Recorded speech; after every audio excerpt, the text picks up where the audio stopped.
Tayo sa ilalim ng mga puno. At sobrang init po.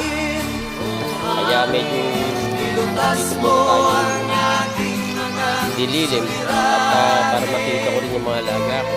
Yan. Manok ni San Pedro yan. I-checking ko yung mga alaga ko kung may mga tubig. Ayan.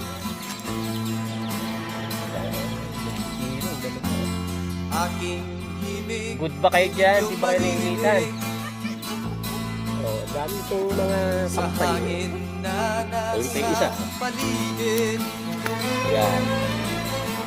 Kasabay sa ibong nagliliparan, at least dito mahangin-hangin.